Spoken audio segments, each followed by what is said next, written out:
আসসালামু আলাইকুম রহমতুল্লাহি আবরাকাতুহ।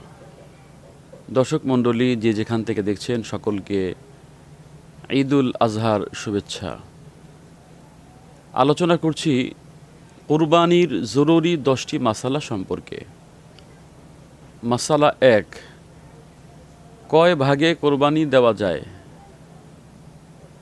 উত্তর, বড় প্রাণী অর্থাৎ উট, গরু, মহিষ এ সকল প্রাণীতে সর্বোচ্চ 7 ভাগ দেওয়া যায় এবং ছাগল, ভেড়া, দুম্বা এ সকল প্রাণীর ক্ষেত্রে 1 ভাগের বেশি দেওয়া যায় না। মাসালা 2, পশু ক্রয় করার পরে সেখানে ভাগ বাড়ানো যাবে কি না। অর্থাৎ দুজনে মিলে একটা পশু ক্রয় করেছে, এখন এখানে সেই গরুর মধ্যে বা উট বা মহিষের মধ্যে আরও 1 ভাগ বা 2 ভাগ 3 ভাগ বাড়ানো যাবে কি না। উত্তর, জায়েজ আছে। অর্থাৎ গরু ক্রয় করার পরে ভাগ বাড়ানো জায়েজ আছে। মাসআলা 3, জবাইয়ের সময়, কুরবানির পশু জবাইয়ের সময় নাম উচ্চারণ করতে হবে কি না বা জরুরি কি না।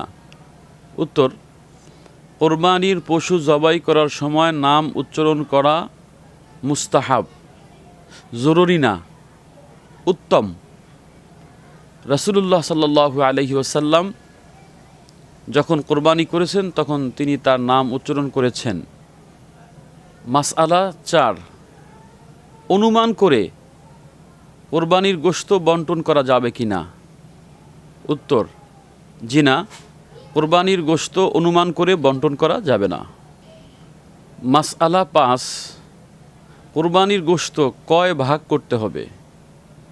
কোরবানির গোশত 3 ভাগ করা উত্তম, এটা মুস্তাহাব। তবে কেউ যদি পুরোটা খেয়ে ফেলে তাতেও গুনাহ হবে না, কেউ যদি পুরোটা তার আত্মীয়দেরকে দিয়ে দেয় তাহলেও সমস্যা হবে না, কেউ যদি পুরোটা গরিবকে দিয়ে দেয় তাহলেও সমস্যা হবে না। তবে 3 ভাগ করা উত্তম বা মুস্তাহাব। মাসআলা 6, ঋণ করে কোরবানি করা যাবে কি না।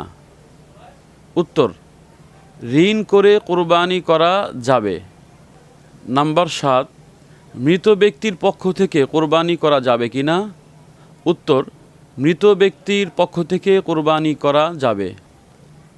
মাসআলা 8, জবাইকারীকে অথবা কসাইকে অথবা ভরি পরিষ্কারকারীকে গোশত দেওয়া যাবে কি না। উত্তর, জবাইকারী, কসাই অথবা যিনি ভরি পরিষ্কার করবেন তাদেরকে বিনিময়ে কোরবানির গোশত দেওয়া যাবে না। তবে এদের পারিশ্রমিক দেওয়ার পরে স্পষ্ট করে বলা যে তোমার এই কাজের বিনিময়ে তোমাকে এই পারিশ্রমিক দেওয়া হলো, এইটুকু দিলাম, এটা তোমার কাজের জন্য নয়, এমনিতেই দিলাম। কোনোভাবেই কাজের বিনিময়ে, পারিশ্রমিকের বিনিময়ে গোশত দেওয়া যাবে না। মাসআলা 9, অমুসলিমকে কোরবানির গোশত দেওয়া যাবে কি না। জি, অমুসলিমকে কোরবানির গোশত দেওয়া যাবে। মাসআলা 10, কোরবানির গোশত কতদিন পর্যন্ত খাওয়া যাবে। উত্তর, কোরবানির গোশত খাওয়ার ক্ষেত্রে কোনো দিন সীমারেখা ইসলাম দেয়নি যে 3 দিনের মধ্যে শেষ করতে হবে, অথবা আরেক কোরবানির আগে শেষ করতে হবে, অথবা 1 মাসে শেষ করতে হবে। এমন কোনো সময় শরীয়ত নির্ধারণ করে দেয়নি। তাতে আমরা বলতে পারি না যে এতদিন মধ্যে কোরবানির গোশত খেতে হবে। এটা যিনি খাবেন তার ইচ্ছে।